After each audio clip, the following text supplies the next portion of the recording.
मेरे मोहतरम भाइयों, हमारा आज का जो मौजू है वो मेरे बैकग्राउंड पे जो आपको सब्ज़ा दिखाई दे रहा है,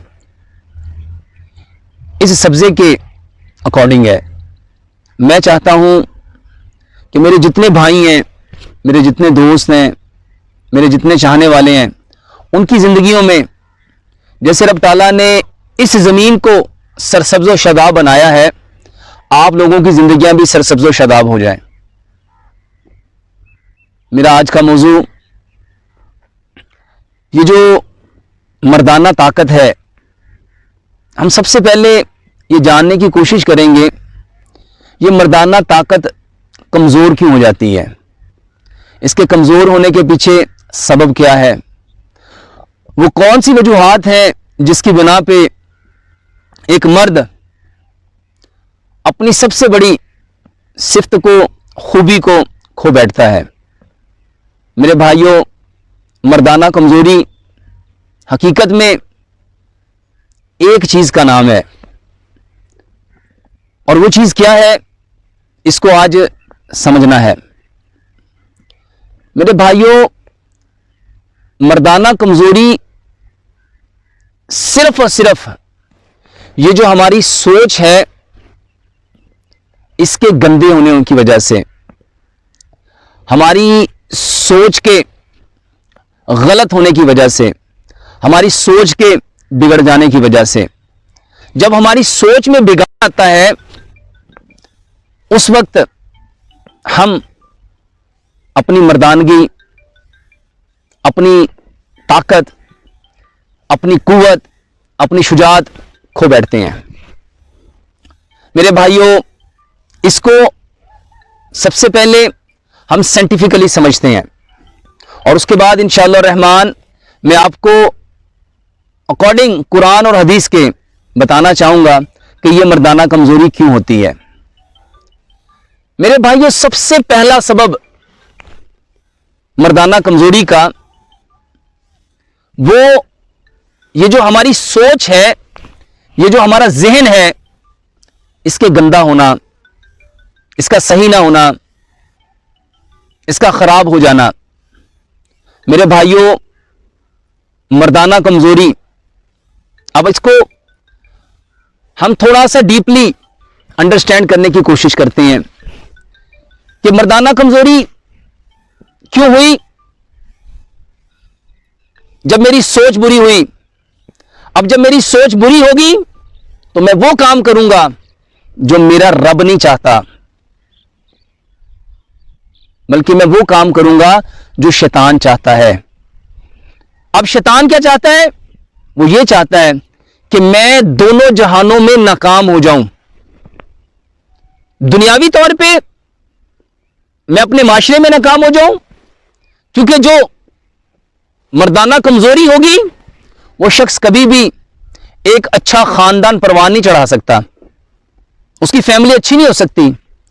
जब वो अपनी बीवी के हकूक अदा नहीं कर सकता, वो हक़े ज़ौजियत अदा नहीं कर सकता, तो उसका खानदान मजबूत कैसे होगा, उसकी नस्ल कैसे बढ़ेगी। अब शैतान दुश्मन है, वो क्या चाहता है? वो ये चाहता है कि मैं इस इंसान को कमजोर कर दूं। इसको साइंटिफिकली समझो, ये जो ब्रेन है, ये जो दिमाग है, ये जो जहन है, इसको रब ने टॉप पे रखा है, हेड पे रखा है, और ये पूरी बॉडी का ऑपरेटर है, ये पूरे जिस्म को चलाता है। इसको लॉजिकली, साइंटिफिकली समझने की कोशिश करो मेरे भाइयों। मेरी पूरी बॉडी में जितने सिस्टम चल रहे हैं और मेरी बॉडी में जो रिप्रोडक्टिव सिस्टम है, ये जो निजाम तौलीद है, इसको ऑपरेट कौन कर रहा है? माइंड। अब मेरा माइंड अगर डिस्टर्ब है, अगर मैं साइकोलॉजिकल एंगर में हूं, मुझ में फ्रस्ट्रेशन है, मैं इरिटेट हूं, मैं हाइपर हूं, मेरे अंदर अग्रेशन है, मैं अग्रेसिव हो गया हूं, मैं फ्रस्ट्रेट हो गया हूं, मुझे डिप्रेशन है, मुझे एंजाइटी है, तो क्या मैं कभी भी सेक्सुअल कोई भी प्रोसेस कर पाऊंगा? क्योंकि मेरे भाइयों, शैतान का सबसे बड़ा वार इंसान के ऊपर वो कमजोरी है, वो हमें कमजोर करना चाहता है, बदन के एतबार से भी, सेहत के एतबार से भी, ईमान के एतबार से भी और सेक्स के एतबार से भी। अब वो जानता है कि ये इंसान एक चीज से मेरे काबू में आ सकता है, और वो क्या है? वो सोच है।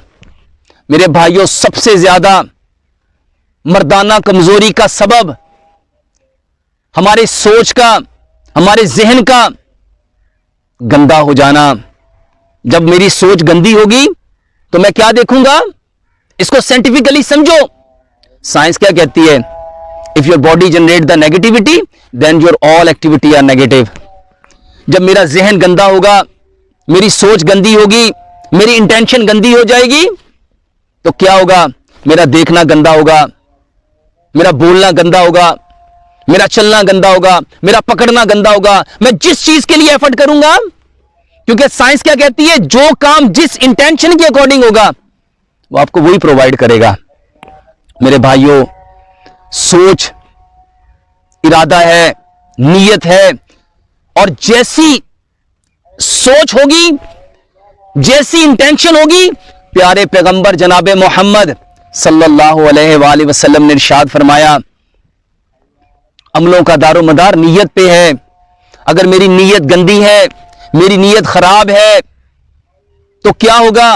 उसके अकॉर्डिंग जो प्रोसेस करूंगा, जो अमल करूंगा, वो ऑटोमेटिकली गंदा हो जाएगा। जब मेरा जहन गंदा होगा, मैं तस्वीरें गंदी देखूंगा, मैं फिल्में गंदी देखूंगा, मैं गलत सोसाइटी में जाऊंगा, मैं गंदे लोगों में जाऊंगा, मेरा जो सोशल नेटवर्क होगा वो भी गंदा हो जाएगा। और गंदगी को सोच सोच के, इसको देख के मेरा जहन भी गंदा होगा, और ये मेरे अंदर की उस सारी एनर्जी को डिप्लीट कर देगा। मर्दाना ताकत किस वजह से हुई? सबसे पहला सबब मेरे भाइयों वो सोच का गंदा होना है, वो मेरी इंटेंशन का गंदा होना है, मेरे जहन का गंदा होना है, और ये सबसे बड़ा सबब है। और इसको इस हदीस से समझो। प्यारे पैगंबर जनाबे मोहम्मद सल्लल्लाहु अलैहि वसल्लम ने इरशाद फरमाया, अल्लाह सुब्हानो ताला को कमजोर मोमन की निस्बत ताकतवर मोमन पसंद है। अब बताओ मेरे भाइयों, शैतान हमें कैसा बनाएगा? वो क्या करेगा?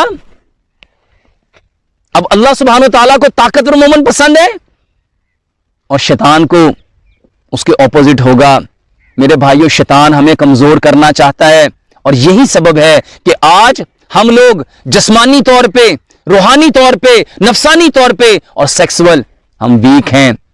हमारी कमजोरी का, मर्दाना कमजोरी का सबब सिर्फ एक है, जहन गंदा है, सोच गंदी है, फिक्र गंदी है। मेरे भाई और मेरी बहनों, अगर अपने बच्चों को सेहतमंद करना चाहते हो, अगर अपने बच्चों को ऐसी नस्ल पे लाना चाहते हो, चलाना चाहते हो, अगर ये जो सब्जा है इस तरह अपनी जिंदगियों को सरसब्जो शादाब बनाना चाहते हो, तो सबसे पहले सबब को दूर करना पड़ेगा। सारी दुनिया आज दवाइयां चाहती है कि डॉक्टर साहब दवाई बताओ कि कौन सी दवाई खाएं तो मर्दाना ताकत आ जाए। मेरे भाइयों, सबसे पहले ये जानो हम मर्दाना कमजोरी के शिकार क्यों हुए, हमें ये बीमारी आई कहां से? जबकि मेरे रब ने मुझे अशरफुल मखलूकात बनाया, मैं तो इस कायनात में सबसे बेहतरीन, जब मैं सबसे बेहतरीन हूं तो फिर मैं इस बीमारियों में मुब्तला क्यों हूं? उसका सबब एक है, और वो क्या है?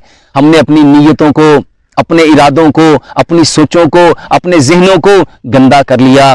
मेरे भाइयों, पाकीज़गी आधा ईमान है, पाकीज़गी ईमान के लिए शर्त है, और पाकीज़गी सिर्फ बदन का पाकीज़ा होना काफी नहीं, कपड़ों का पाकीज़ा होना काफी नहीं, उसके लिए सबसे पहले सोच का पाकीज़ा होना। अत्तहूरु शत्रुल ईमान, अत्तहूरु निस्फुल ईमान। मेरे भाइयों, अगर मर्दाना कमजोरी से अपनी जान छुड़ाना चाहते हो तो दवाइयों के पीछे पड़ने की बजाय उन असबाब को, उन वजूहात को, उन रीजंस को जानने की कोशिश करो जिसने हमें बीमार किया है। अल्लाह से दुआ करते हैं अल्लाह सुब्हानो ताला हमें 100% इस्लाम को उस तरह समझने की तौफीक अता फरमाए जिस तरह प्यारे पैगंबर जनाब मोहम्मद सल्लल्लाहु अलैहि वसल्लम ने इस्लाम को समझा, जिस तरह नबी सल्लल्लाहु अलैहि वसल्लम से इस्लाम को समझ के सहाबा ने अमल किया और फिर पूरी दुनिया पे छा गए। अल्लाह सुब्हानो ताला हमें भी इस्लाम को उसी नहज पे, उसी मनहज पे समझने की तौफीक अता फरमाए। वमा अलैना इल्लल बलागुल मुबीन।